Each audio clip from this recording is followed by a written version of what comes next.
এক সময়ের কথা। প্রাচীন ভারতের এক বিখ্যাত রাজ্যে ছিলেন সম্রাট বীরেশ্বর। তিনি ছিলেন অসাধারণ যোদ্ধা, তীক্ষ্ণ বুদ্ধির অধিকারী এবং অসংখ্য যুদ্ধে জয়ী। তার রাজ্য ছিল সমৃদ্ধ, প্রজারা তাকে ভালোবাসত। কিন্তু ধীরে ধীরে এই সাফল্যের মধ্যেই তার মনে জন্ম নিল এক ভয়ঙ্কর দুর্বলতা, অহংকার।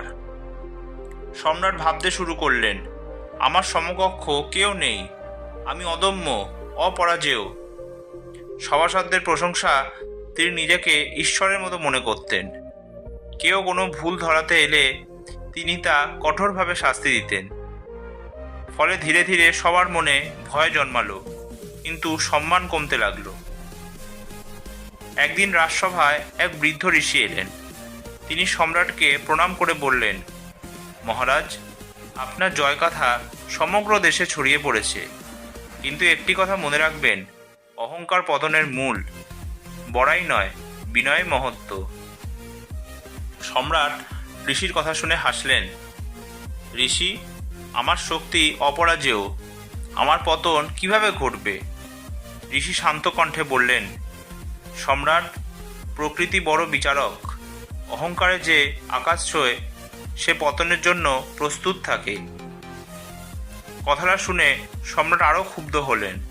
ঋষিকে বিদ্রূপ করে বললেন, আমার রাজ্য দৃষ্টান্ত, আমাকে হারানোর মতো শক্তি কারণ নেই। কয়েক মাস পরেই পার্শ্ববর্তী এক ক্ষুদ্র রাজ্য সম্রাট বীরেশ্বরের বিরুদ্ধে যুদ্ধ ঘোষণা করল। রাজা ভাবলেন, এরা তো আমার কাছে কিছুই নয়, আমি সহজেই জয়ী হব। সেই অবহেলার কারণে তিনি সেনাদের যথাযথভাবে প্রস্তুত করলেন না। অন্যদিকে শত্রুরা ছিল শৃঙ্খলাবদ্ধ ও পরিকল্পনাবান।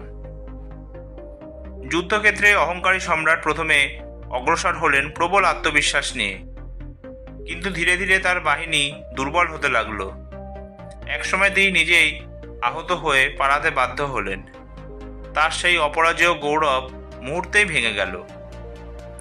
রাজ্যের মানুষ হতবাক হয়ে দেখল, যে সম্রাটকে দেবতার মতো মানত তিনি এখন ভগ্ন ও লাঞ্ছিত।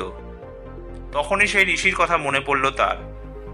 আহত অবস্থায় তিনি ঋষির আশ্রমে গেলেন।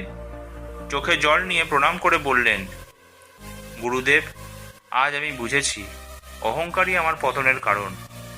যদি বিনয়ী হতাম তবে প্রস্তুতি নিতাম, শত্রুকে অবহেলা করতাম না। ঋষি স্নেহভরে বললেন, মহারাজ, সাফল্য অহংকার নয়, বিনয়ের সাথে শোভা পায়। বিনয় মানুষকে করে মহৎ, আর অহংকার করে ধ্বংস। মনে রাখবেন, পাহাড় যত উঁচু হোক তার মাথায় মেঘ বসে বিনয়ের মতো নত হয়ে। সেই দিন থেকে সম্রাট বদলে গেলেন। তিনি অহংকার ত্যাগ করে প্রজাদের সেবায় মন দিলেন। মানুষ তাকে আবার ভালোবাসতে শুরু করলো। তার সত্যিকারের মহত্ব তখনই প্রকাশ পেল যখন তিনি বড়াই নয়, বিনয়কে বেছে নিলেন। এই গল্প আমাদের শেখায়, এক, অহংকার মানুষকে অন্ধ করে দেয়, ভুল সিদ্ধান্ত নিতে বাধ্য করে। দুই, বড়াই ক্ষণিক আনন্দ দিলেও বিনয় মানুষের প্রকৃত শক্তি। এবং তিন, সত্যিকারের মহত্ব আসে যখন আমরা সফল হয়েও বিনম্র থাকি। তাই অহংকার পতনের মূল। বড়াই নয়, বিনয় মহত্ব।